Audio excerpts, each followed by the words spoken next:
So do you believe that God still intervenes in the affairs of men? I do, and we've been praying for a breakthrough in America for a long, long time. With the rise of neo-pagan revivalism in America, which is very religious, by the way, right? They talk about the dangers of Christian nationalism. Oh no! Which is defined as if you celebrated the overturning of Roe v. Wade. Did you know that? The people who are talking about how Christians are the greatest threat to freedom and democracy, and they call us Christian nationalists, which I don't even know what that means. I think it's a made-up term by the left to silence Christians politically so they don't get involved and wield the same reins of political power for righteousness that the other side wields for wickedness, but I digress. That Christian nationalists are the real threat to freedom and democracy, and so there's a new film out by Rob Reiner. Remember The Princess Bride? Right, Rob Reiner. There's a new film out called God and Country. It features Russell Moore, the editor-in-chief of Christianity Today. And it says that, and it shows this dad getting arrested at a school board meeting in Pastor Gary Hamrick's district in Loudoun County, Virginia, and that was that dad whose daughter was raped in a high school bathroom because the school board allows men to go into the girls' bathroom if they say they're little girls. And so a dude who says he's a girl raped this guy's daughter, so he goes to the school board meeting and gets a little upset. Yeah, which of you fathers could have handled yourself any better? And so Merrick Garland says, I'm opening up an investigation into domestic terrorism of parents speaking at school board meetings. No, I'm serious.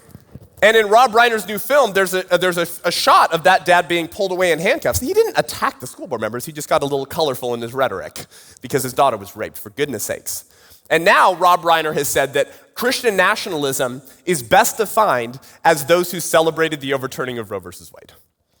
So you see, the real threat to America, according to our theological betters at Christianity Today and the Gospel Coalition, and our political betters in one of the political parties, is not secular globalism, it's Christian nationalism. That's the real threat to America, to our freedoms, to our way of life, is Christians being Christians. And if you dared celebrate on June 24th, 2022, when the high places started to crumble a little bit, then you're the threat. You're the problem. So the 6 pro-life sidewalk counselors in Nashville, who 2 years ago were singing psalms outside of an abortion center, singing hymns, asking moms to choose life. And they were kind of in the way of the doorway to the abortion center. They weren't doing human blockade, but they were kind of in the way, and they were singing psalms. They're facing up to 11 years in prison by our federal government. And if you celebrated the overturning of Roe versus Wade, you see, if you're walking out of your comfortable caves and being about your Father's high kingdom business, you're the problem, you're the threat, and we will come for you. Those who murder the unborn cannot be trusted to govern the born. And those who murder the unborn will one day murder you too. The longer you tolerate, make peace with, accept the status quo of child sacrifice in America. It was a very providential day. We had been asking God to move in America for a long, long time. And when he did, most pastors in America didn't say thank you from their pulpit the following Sunday. Most churches in America didn't have a celebration for God moving and answering this prayer of ours after 49 and a half years of legalized abortion. It was such a providential day. In the church calendar, June 24, 2022, the overturning of Roe versus Wade, was also the nativity of St. John the Baptist. Man, we Protestants suck. Okay, so there's a thing called a church calendar, and we have religious feasts and festivals that are a part of our faith. They ground our identity. They remind us who we are and whose we are, from where we come from and what our duty is on this earth. Let's look at each other right now and say, hey, evangelical brother and sister, we suck at the church calendar. It's okay. It's okay to give the Catholics a win every once in a while.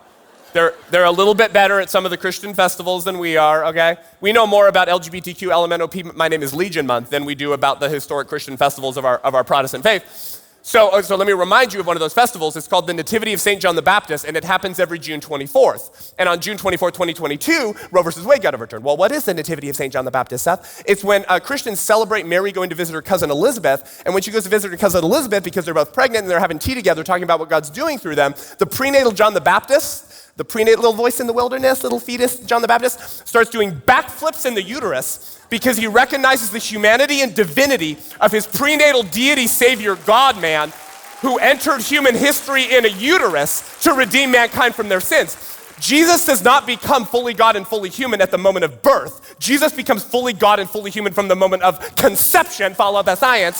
So that is the creator of the universe in Mary's womb. And because Psalm 139 says God knit lies together in the womb, you're fearfully and wonderfully made, your frame was not hidden from you when you were woven together in the secret place, that because God knits life together in the womb, and that is the second member of the Trinity in Mary's womb, that means the same creator who breathed out the Milky Way, laughed animals into existence, and dropped oceans is now knitting the prenatal John the Baptist together in the uterus while he himself is in a uterus, which means that the prenatal deity, second member of the Trinity, God-man, is knitting himself together in the womb while he knits himself together in the womb of a woman whose uterus he once knit together when he knit together Mary in the womb of Mary's mother.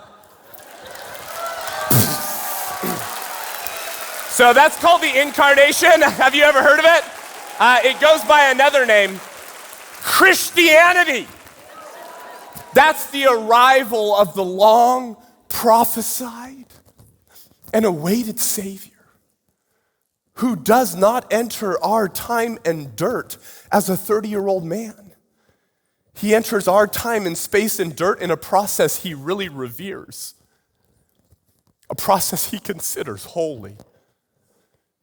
Conception, gestation, birth. You don't mess with what's in the womb when your creator entered human history in a uterus to redeem mankind from their sins. So let me be very clear. To be a pro-choice Christian is to commit a Christological heresy, because that would maintain that Christ was at some point fully God but not fully human, therefore questioning the incarnation itself, the basis of your salvation and faith. So we're not just dealing with another social issue. We're not dealing with one issue among many like President Gail Beebe, the president of Westmont College in Santa Barbara, my alma mater, that slaps the name of Christ onto their neo-pagan bigotry so they can sprinkle little Christianese and continue to get donations from their big liberal alumni so they can keep masquerading the Deutsche Christen of the 21st century, the Germans' church, the state's church, the state's Christian educational systems, and you only preach as much truth as we allow you.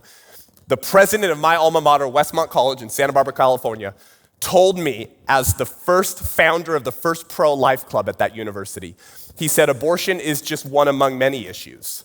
So you can't expect us to take a position on every issue, Seth. But we're not just dealing with another social issue. We're dealing with the same issue that caused God to give his people over to be ruled by foreign people groups over and over and over again. And with the overturning of Roe versus Wade, the enemy of our souls and his acolytes in the culture of death are more animated and bloodthirsty than I've ever seen before. And let me prove it to you. The numbers came out recently for abortions in 2023. Over 1 million children were killed in 2023 in America. It's the highest number of abortions in America in over a decade. 2011 or 2012 was the last time that we killed over 1 million babies in a year in America. So the first full year after the overturning of Roe reported some of the highest abortion numbers we've seen in over a decade in America. And it's happening here in Tennessee. Seth, shut up. You're lying to me. It's illegal here. Over 60% of abortions in America are now being performed through the RU486 abortion pill, which you have good leadership here that's trying to deal with that, but these are being shipped in to pro-life states like Tennessee. The abortion pill. Oh, but we banned abortion in Tennessee. I know. And you can order those deadly abortion pills online and have it shipped to your mailbox. By the way, the RU486 abortion pill is literally a Nazi-era relic. Roussel-Uclof, the French pharmaceutical company that created the abortion pill and Bill Clinton brought it to America in the year 2000, Roussel-Uclof, RU486. Their majority shareholder is Hoechst AG. Hoechst AG was the co-founder of a German chemical company known as IG Farben. IG Farben was infamous for creating a cyanide gas known as Zyklon B, the gas used to poison Jews in Nazi death camps. So Hook's AG simply shifted from creating poison to murder Jews to creating poison to murder babies. It's the same company! Welcome to the culture of death. Welcome to what happens when good men and women who claim the name of Christ and ought to know better are weak, wimpy, woke, and silent, and only speak as much truth as the spirit of the age allows them to.